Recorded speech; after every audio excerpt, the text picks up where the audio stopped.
இந்த பக்கத்து இலைக்கு பாயசம் ஊற்றுங்க அப்படின்னு சொல்லிட்டு அப்படியே எனக்கு ஊற்றுங்கன்னு சொல்கிற மாதிரி தலைவர்கள் இல்லை அப்படின்னு சொல்லும்போது உடனே ஜனங்க என்ன பண்ணணும்னா, மாணவர்கள் என்ன பண்ணணும்னா, நீதான் தலைவா அப்படின்னு சொல்லணும்னு அவர் எதிர்பார்க்குறாரு. எப்போவுமே வந்துட்டு திராவிட கட்சிகள் தான் ஆளணுமா, வேற யாராவது வரக்கூடாதா, இது ஜனநாயகம் தானே அப்படின்னு நீங்க கேட்குறீங்க. சரி, அதையெல்லாம் ஒத்துக்கிறேன். ஆனால் இந்த கட்சிக்கான கொள்கை என்ன, கோட்பாடு என்ன, அவர் என்ன பேசுறாருன்னே தெரிஞ்சுக்காம ஓன்னு ஒரு சத்தம் வருது. அது அவர் அந்த கட்சியினுடைய தலைவர்னால அப்படி மக்கள் வந்து ஆரவாரம் பண்ணாங்களா அப்படின்னு கேட்டா இல்லை. அப்போ எதுக்காக அந்த ஆரவாரம் அப்படின்னு சொன்னா, அவங்க எல்லாரும் அவரை இன்னும் நடிகர் விஜயா தான் பார்த்துட்டு இருக்கிறாங்க. இப்போ கூட போதைப் பொருளை பத்தி எல்லாம் பேசுறாரு, இதுக்கான உறுதிமொழி எல்லாம் எடுக்கிறாரு, தலைவர்கள் எப்படி இருக்கணும் அப்படின்னு பேசுறாரு. அப்படி பேசும்போது நடுவுல ஒரு இதை விடுறாரு. என்னன்னா, பிள்ளைகளை வந்து ஊக்குவிக்கிறதுக்காக இந்த மாதிரி வைர மோதிரம், பணம் கொடுக்கறது எல்லாமே சரிதான். ஆனா இதை வந்து அரசியல் ஆதாயத்துக்காக அவர் செஞ்சார்னா, நல்லா படிச்சவங்க தான் வரணும் அப்படின்னா இவரால முதல்ல வர முடியுமா? இவரே கல்லூரியில டிராப் அவுட்.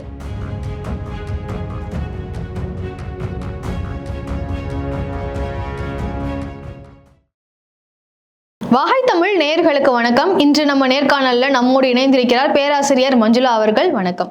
வணக்கம். நடிகர் மற்றும் தமிழக வெற்றி கழக தலைவராக இருக்கக்கூடிய விஜய் அவர்கள் வந்து 2026 தேர்தல் களத்தை சந்திக்கிறதுக்கு முன்னாடியே 10ஆம் வகுப்பு 12ஆம் வகுப்பு மாணவர்களை சந்திச்சு வாழ்த்து கூறியிருக்காரு. ஸோ இந்த நிகழ்வை வந்து நீங்கள் எப்படி பார்க்குறீங்க? இது வந்து ஒரு வரவேற்கத்தக்க நிகழ்ச்சி தான். அந்த தேர்வு முடித்தவங்களுக்கு அதில் சிறந்த நல்ல மதிப்பெண்கள் எடுத்த முதல் 3 இடத்தை பிடித்த மாணவர்களுக்கு பரிசு கொடுப்பது அப்படின்றது ஒரு நல்ல செயல் திட்டம். அதாவது அவங்கள வந்து ஊக்குவிக்கிற அளவுக்கு அடுத்தடுத்து வரக்கூடிய தேர்தலில் அல்லது அவங்களுடைய படிப்புகளில் வந்து இது வந்து ஒரு பூஸ்ட் மாதிரி, ஒரு டானிக் மாதிரி இருந்து அவங்கள வந்து செயல்படுத்தும் அப்படின்றத நான் ரொம்ப நம்புகிறேன்.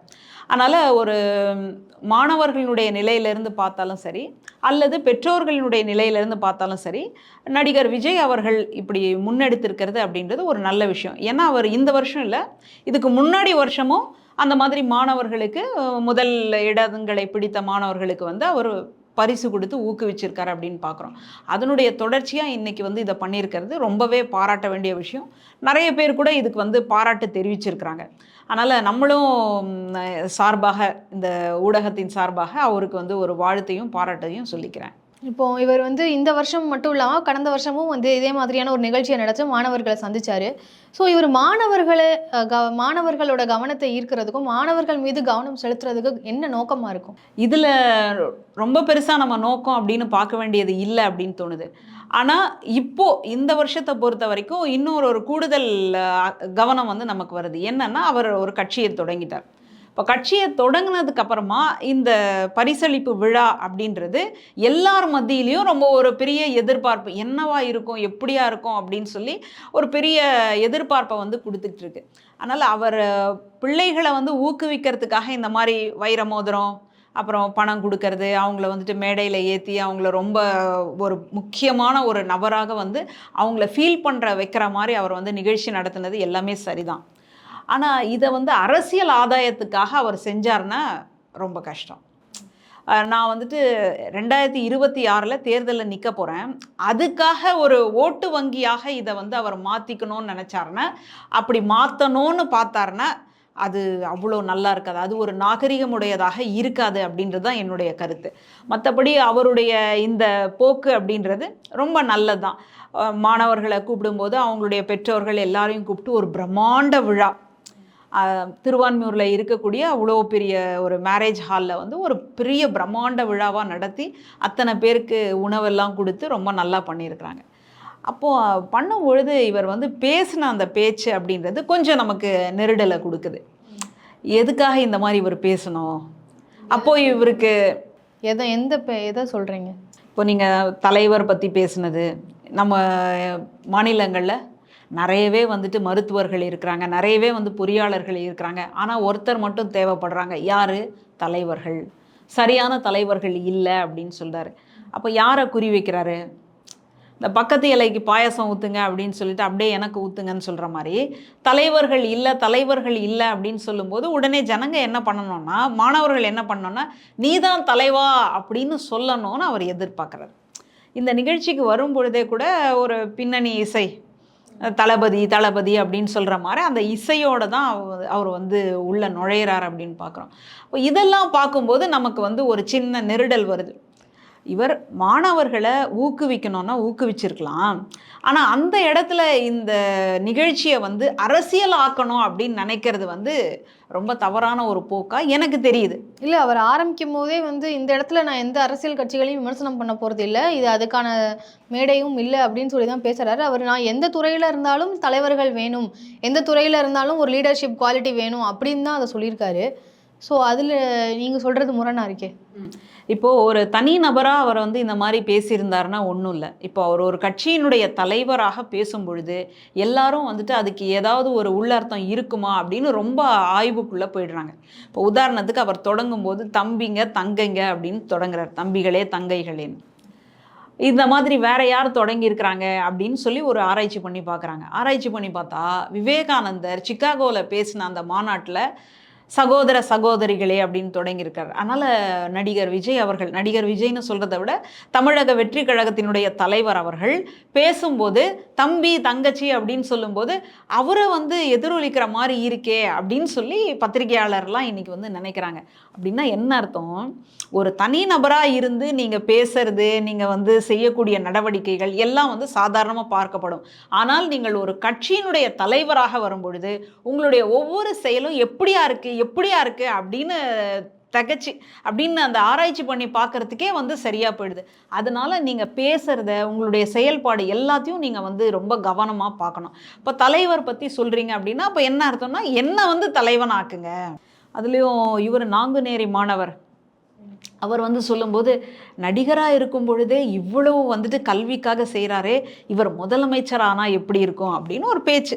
அந்த குழந்தை வந்து ரொம்ப நெகிழ்ச்சியோட, ஏன்னா அவர் வந்துட்டு வாழ்வா சாவான்ற போராட்டம், ஒரு சாதிய வன்கொடுமையினால் +2 தேர்வு எழுத வேண்டிய நேரத்தில் அவரை வந்து தன்னோட படிக்கக்கூடிய நண்பர்களே வந்துட்டு கத்தியால் தாக்குதல் நடத்தி அவர் இன்னைக்கு அந்த காயத்திலேருந்து விடுபட்டு இன்றைக்கி தேர்வு எழுதி நல்ல மதிப்பெண்கள் எடுத்திருக்கிற அவருக்கு வந்து பரிசு கொடுக்குறாங்க. இந்த சூழலில் அந்த மாணவர் என்ன நினைக்கிறாருன்னா ரொம்ப நெகிழ்ச்சியோட, அப்போது இவர் வந்து முதல்வரானார்னா இன்னும் எப்படி இருக்கும், அப்போது இது எப்படி இதை பேச வைக்கிறீங்க, இதை வந்து நீங்கள் தனி நபராக பேச வச்சுருக்க முடியுமா அப்படின்னா வச்சுருக்க முடியாது. நீங்கள் ஒரு கட்சியின் தலைவராக இருக்கிறதுனால தான் உங்களை பார்க்கக்கூடிய மாணவர்கள் அந்த மாதிரி பார்க்குறாங்க அப்படின்றது எனக்கு வந்து புரிதலாக தெரியுது. அதனால் இவர் வந்து ஒரு நடிகராக, இவர் சாதாரண ஒரு இந்த குடிமகனாக அந்த மாதிரி பார்க்கும்போது நமக்கு எந்த பிரச்சனையும் வரல. ஆனால் ஒரு கட்சியினுடைய தலைவராக வந்து இருக்கும் பொழுது இந்த மாதிரி வந்து மாணவர்கள்கிட்ட ஒரு எழுச்சி வந்து ஏற்படுது.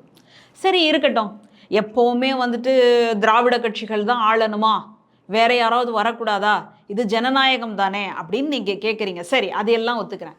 ஆனால் இந்த கட்சிக்கான கொள்கை என்ன, கோட்பாடு என்ன, எதை வச்சு எதுக்காக நீங்கள் அரசியலுக்கு வரீங்க, நீங்கள் வந்து அரசியலுக்கு வந்தால் மக்களுக்கு என்ன செய்ய போகிறீங்க அப்படின்ற கேள்விக்கு இன்னைக்கு வரைக்கும் பதில் இல்லை. ஊழலை ஒழிக்கிறோம் அப்படின்னு சொல்லி வராங்க. அப்போ அது ஊழலை ஒழிக்கிறது அப்படின்றது ஒரு நாளில் முடிஞ்சிடுமா? இப்போது ஒன்றியத்தில் வந்து ஊழலை ஒழிக்கிறோம் அப்படின்னு சொல்லிட்டு இவர் அண்ணா ஹசாரே ஒரு பெரிய இதெல்லாம் படம்லாம் காட்டி அந்த படம்லாம் அப்போதைக்கு வெற்றி பெற்று இன்றைக்கி வந்து ஃபெயிலியர் ஆயிடுச்சு. அந்த மாதிரியான ஒரு காட்சி வந்து தமிழ்நாட்டில் அரங்கேற போகுதா? இப்போ ஊழலை ஒழிக்கிறது அப்படின்னு சொன்னால் ஒரு இடத்துல இருக்காது, அப்படி சட்டுன்னு பண்ணிட முடியுமா? அப்போது அந்த ஊழலை ஒழிக்கிறது அப்படின்றது எவ்வளோ பெரிய ஒரு இது. அப்போது நீங்கள் இன்னும் கொள்கையை இன்னும் கூர்மைப்படுத்தி சரியான முறையில் கொண்டு வந்தால் தானே மக்கள் அதோட 2024 26 தானே தேர்தலுக்கு வர போகிறாங்க. ஸோ அதுக்குள்ள கொள்கைகள் வந்துடும் அப்படிங்கிற பக்கம். அப்போ 2 வருஷம் வரைக்கும் காத்துட்ருக்கலாம் அப்படின்றீங்களா?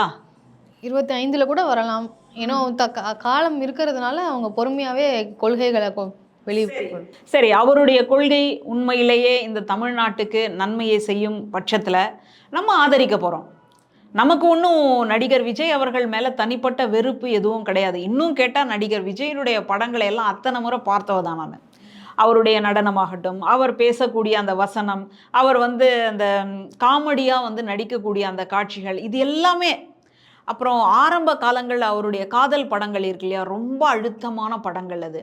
இன்னைக்கு வந்து ரொம்ப பெரிய மாஸ் ஹீரோ அப்படின்ற மாதிரி வேறு வேறு தளங்களில் அவர் போயிட்டுருக்காரு. சில இடங்கள்ல ஏன் இவ்வளோ வன்முறை நடந்தது அப்படின்னு நம்மளாலேயே நினச்சி பார்க்க முடியல. அந்த மாதிரி படங்கள் எல்லாமே இருக்குது.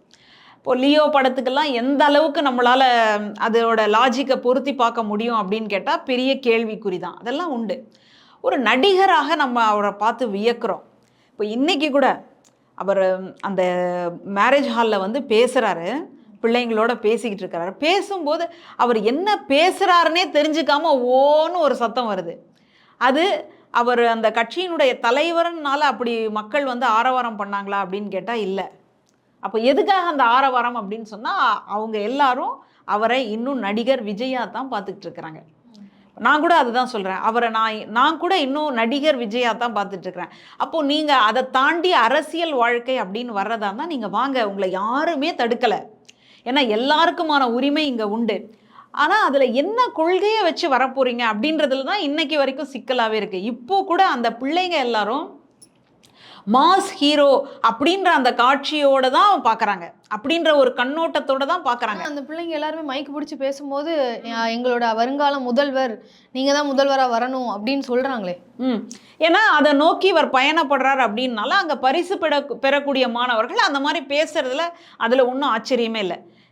யாரோ தெரியாத ஒரு நபர் வந்துட்டு இந்த மாதிரி பேசினார் அப்படின்னா நம்ம அதை வந்து கருத்தில் எடுத்துக்க முடியும். மற்றபடி இது எப்படி வந்து கருத்தில் எடுத்துக்க முடியும்?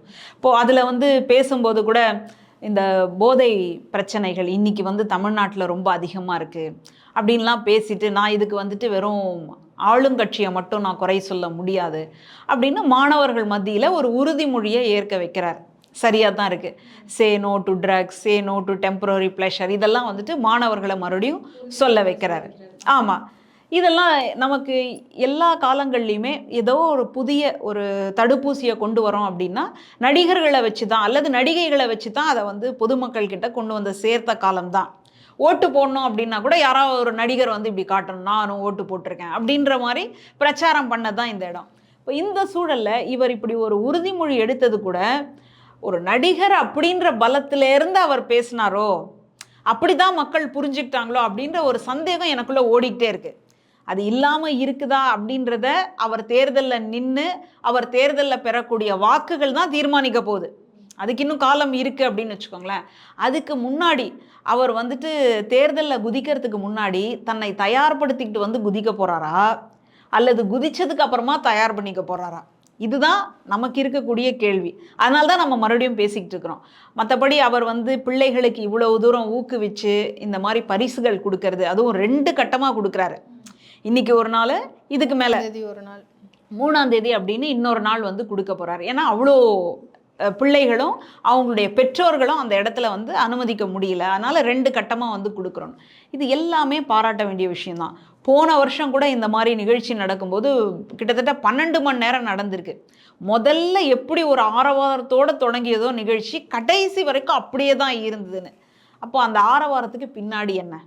இப்போ நீங்கள் இன்றைக்கி இவ்வளோ தூரம் பேசுகிறீங்க இல்லையா, அன்றைக்கி அவர் கட்சி தொடங்கிறதுக்கு முன்னாடி தானே அது நடந்தது. அப்போது ஒரு ஆரவாரம் இருந்தது இல்லையா, அது எதற்கான ஆரவாரம்?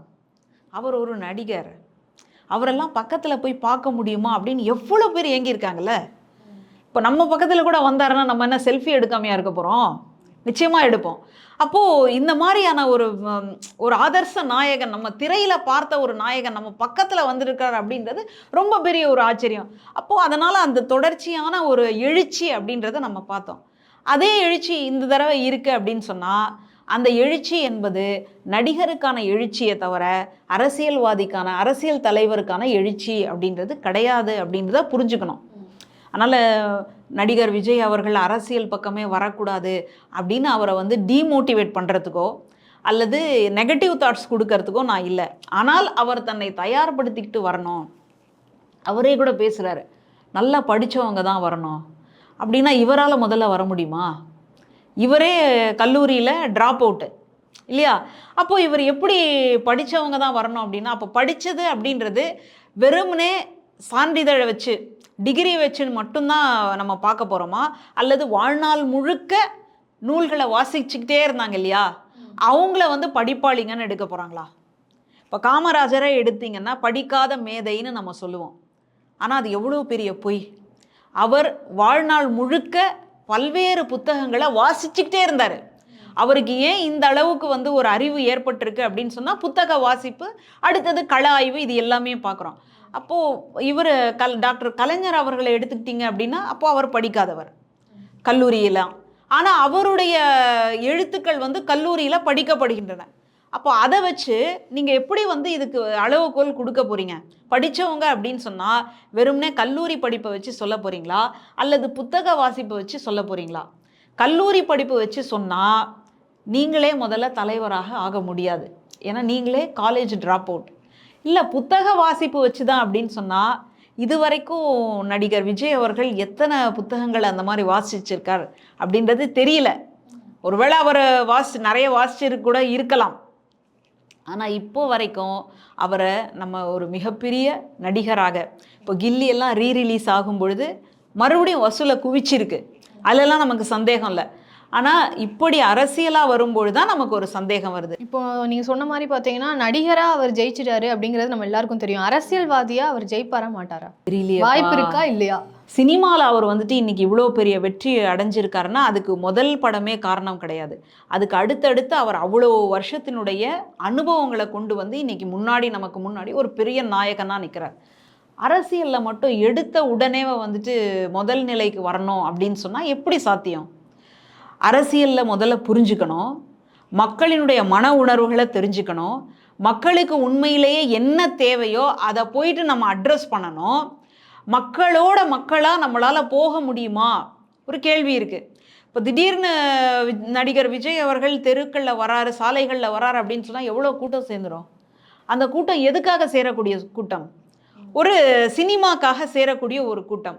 அப்போ அந்த இடத்துல நீங்கள் வந்துட்டு பொறுமையோடு உங்களால் அந்த மக்களோட இணைஞ்சு போக முடியுமா? உடனே எல்லாரும் மக்கள் குவிஞ்சாங்க அப்படின்னு சொன்னால் உங்களுடைய அசிஸ்டண்ட்லாம் என்ன பண்ணுவாங்கன்னா ஒதுங்கு ஒதுங்கு ஒதுங்க ஒதுங்க அப்படின்னு சொல்லக்கூடிய சூழலை வந்து நம்ம பார்க்குறோம். ஆனால் இந்த மாதிரி அரசியல் வாழ்க்கைக்குள்ளே நீங்கள் செய்ய முடியுமா? முடியாது. அதனால் அரசியல் வாழ்க்கை அப்படின்றது ரொம்ப பெரிய எட்டாக்கனி, சீச்சி இந்த பழம் புளிக்கும் அப்படின்னு கதை சொல்கிறதுக்கு நான் வரல. ஆனால் அந்த இடத்துல நீங்கள் போய் உட்காரணும் அப்படின்னு சொன்னால், இல்லை அந்த இடத்துக்கு வந்து நீங்கள் முயற்சி எடுக்கிறீங்க அப்படின்னு சொன்னால் அதற்கு இன்னும் போக வேண்டிய தூரம் நிறைய இருக்குது. சினிமாவில் கூட நீங்கள் அத்தனை வருஷம் உங்களுடைய உழைப்பு கொட்டி இருக்கீங்க. இன்றைக்கி நேற்று கிடையாது, எத்தனை வருஷமாக நம்ம பார்க்குறோம். அப்போ இங்கேயும் அந்த மாதிரியான ஒரு உழைப்பு தேவைப்படுது. ஏன்னா இது வரைக்கும் பெருசாக சமூக பிரச்சனைகள் அப்படின்னு நீங்கள் வந்து நின்று இருக்கீங்களா அப்படின்னு கேட்டால் இல்லை. இப்போ தான் இந்த மாதிரி மாணவர்களுக்கு பரிசு கொடுக்கறது, அப்புறம் நீங்கள் தலைவர் ஆனதுக்கப்புறமா நீட் தேர்வை பற்றி பேசுறது, அதுலேயும் வந்துட்டு அடிக்கிற மாதிரியும் இருக்கணும், ஆனால் வலிக்கவும் கூடாது. இல்லை நான் அடிக்கிற மாதிரி அடிக்கிறேன், நீ அழுகிற மாதிரி அந்த மாதிரி ரீதியில் தான் வந்து அறிக்கைகள் வருதே தவிர ஒரு காட்டமான அறிக்கை ஏதாவது இருக்கா? இப்போது திமுக 40க்கு 40 ஜெயிச்சிடுச்சு. அப்போது கூட திமுகவுக்கு வந்து பெரிய அளவில் வந்து வாழ்த்து சொன்னாரா அப்படின்னு கேட்டால் இல்லை. பக்கத்து மாநிலத்திலெல்லாம் முதல்ல வாழ்த்து சொல்லிட்டார். இவர் சந்திரபாபு நாயுடு அவர்களுக்கெல்லாம் வாழ்த்து சொல்லியாச்சு. அடுத்ததாக வந்துட்டு மாநில அளவில் வந்துட்டு ஒரு மாநில அந்தஸ்து பெற்ற கட்சி அப்படின்னு சொல்லி விசிகாவுக்கும் நாம் தமிழருக்கெல்லாம் வாழ்த்து சொல்லிட்டார். போனால் போட்டோம், இருந்தால் இருக்கட்டும் அப்படின்ற மாதிரி இந்த மாதிரி முழு வெற்றி பெற்ற கட்சிக்கு வாழ்த்து அப்படின்னு சொன்னால் இது எப்படி நம்ம எடுத்துக்கிறது? வாழ்த்து சொன்னாலும் தப்பு, வாழ்த்து சொல்லலைனாலும் தப்புனா என்ன மேம்? எதுலேயும் ஒரு முறை இருக்கு இல்லையா? வாழை இலை முழுக்க எல்லாத்தையும் வந்து பரிமாறிட்டு கடைசியில் வேண்டாத ஒன்று வச்சா நீங்கள் அதில் உட்காந்து சாப்பிட முடியுமா? இப்போ இந்த சூழலில் தான் இவருக்கு வந்து பிறந்த நாள் வந்தப்போ எல்லாரும் வந்து வாழ்த்து தெரிவித்தாங்க. ஆனால் திமுக சார்பில் இருந்து வாழ்த்து வரல அப்படின்றது ஒரு இதுவாக தெரியுது இல்லையா? ஒரு பெரிய செய்தியாக வெளியில் வருது இல்லையா? அப்போ அதுக்கு யார் காரணம்? அப்போ திமுகவை எதிர்ப்பு தான் இவருடைய அரசியலா? திமுக எதிர்ப்பு அப்படின்னு சொன்னால் அப்போ இவர் வேற எந்த கட்சியோட கூட்டணி அமைக்க போறாரு? கூட்டணி இல்லாமல் கூட வரலாம் இல்லையா? இல்லை, இப்போ திமுகவை வலுவாக எதிர்க்கிறாரு அப்படின்னு சொன்னால் விசிகா போன்ற கட்சிகளுக்கு வந்துட்டு வாழ்த்து சொன்னார் அப்படின்னு சொன்னால் அப்போ அதுக்கெல்லாம் இவர் போய் கூட்டணியோட இருப்பாரோ அப்படின்னு ஒரு சந்தேகம் வருது. அதுக்கெல்லாம் இன்னும் நமக்கு வந்து பதிலே கிடையாது. இப்போ இந்த சூழலில் தான் இவருடைய இந்த அரசியல் வாழ்க்கை அப்படின்றது எப்படியா இருக்கும்? இவர் வந்த உடனே ஜெயிக்கிறது அப்படின்றது, அந்த மாதிரியான ஒரு மாயம் நடப்பது அப்படின்றது ரொம்ப கஷ்டம். ஏன்னா அவர் இன்னும் இப்போ தான் விதையை வந்து விதைச்சிருக்காங்க. அதுக்கு வந்து நல்லபடியாக தண்ணி ஊற்றணும், மழை வரணும், வெயில் படணும், அதுக்கப்புறமா தான் அது முளைச்சி வரணும். அப்படி முளைச்சி வரும்பொழுது கூட முதல்ல கொஞ்சம் தான் வரும். அதுக்கப்புறமா அது வளரும் பொழுது எந்த ஆடு மாடு மேய்ஞ்சிடக்கூடாது, அப்படி பத்திரமா பாதுகாத்து வந்து தான் அது ஒரு மரமாக மாறும். அந்த அளவுக்கு எத்தனை வருஷங்கள் இருக்கு இல்லையா, அந்த அளவுக்கு உழைப்பு அப்படின்றது இருக்கு இல்லையா, அது எல்லாம் செய்தார்னா அதுக்கப்புறமா அவர் தானாகவே அந்த உழைப்பின் வெகுமானமாக பயனாக அவர் அரசியலுக்குள்ள முதல்வராக ஆக முடியும். ஆனால் இன்னைக்கு பொறுத்த வரைக்கும் இது ரொம்ப பெரிய ஒரு கேள்விதான். இன்னும் கூட எனக்கு என்னன்னா, இவர் உண்மையிலேயே சினிமாவை விட்டுட்டு வந்துருவாரா? ஏன்னா ரசிகர்கள்லாம் அந்த அளவுக்கு இவரை வந்து பார்க்கறதுக்கு ஆர்வமாக இருக்கிறாங்க.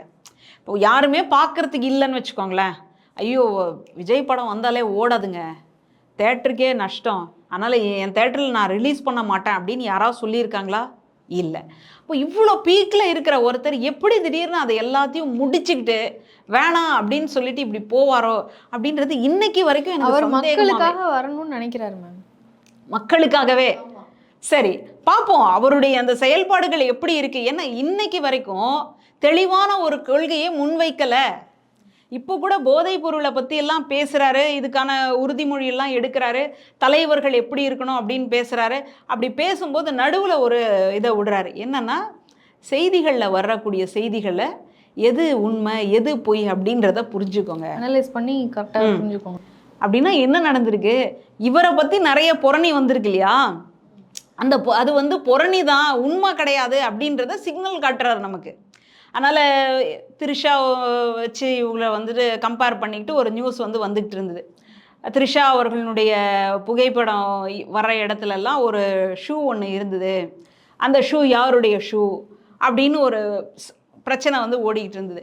இப்போ இந்த பிரச்சனைக்கு எப்படி முற்றுப்புள்ளி வைக்கிறது அப்படின்றதுக்காக இப்படி பேசியிருக்காரோ. அதனால் ஊடகத்தில் எத்தனை செய்திகள் வேணாலும் வரலாம், அந்த செய்தியில் எது உண்மை எது பொய் அப்படின்றத நீங்கள் வந்து பார்த்துக்கணும். செய்தின்றது ஒன்று, கருத்துன்றது ஒன்று, ஒப்பீனியன் ஃபார்ம் பண்ணுறது அப்படின்னு சொல்லி பேசுகிறாரு. அப்போ இன்னும் உங்களால் அந்த இடத்துல இருந்தே வர முடியலையே, இன்னும் உங்கள் மேலே வந்துட்டு இந்த மாதிரியான கிசு அதை கிசுன்னு சொல்கிறதா அல்லது வந்து உண்மை செய்தின்னு சொல்கிறதா? அரசியல்வாதிகளுக்கும் கிசுகிசுவும் வரும், என்ன உண்மை செய்திகளும் வரதான் செய்யும். அதனால இதையும் அதையும் நம்ம ஒப்பிட முடியாது இல்லையா? அதனால் இப்படித்தான் நிலைமையில் இருக்குது. இன்னும் அதை தாண்டி அவர் வரல. அவருடைய அந்த அரசியல் வாழ்க்கை அப்படின்றது இன்னும் அந்த சினிமா துறை சார்ந்த கிசுகிசாவே ஓடிக்கிட்டு இருக்கு.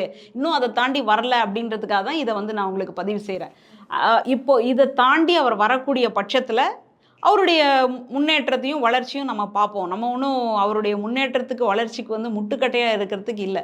அதனால தான் இன்னைக்கு வரைக்கும் எனக்கு சந்தேகமாகவே இருக்குது, எப்படி இவரால் அந்த சினிமா இண்டஸ்ட்ரியை விட்டுட்டு வர முடியும்.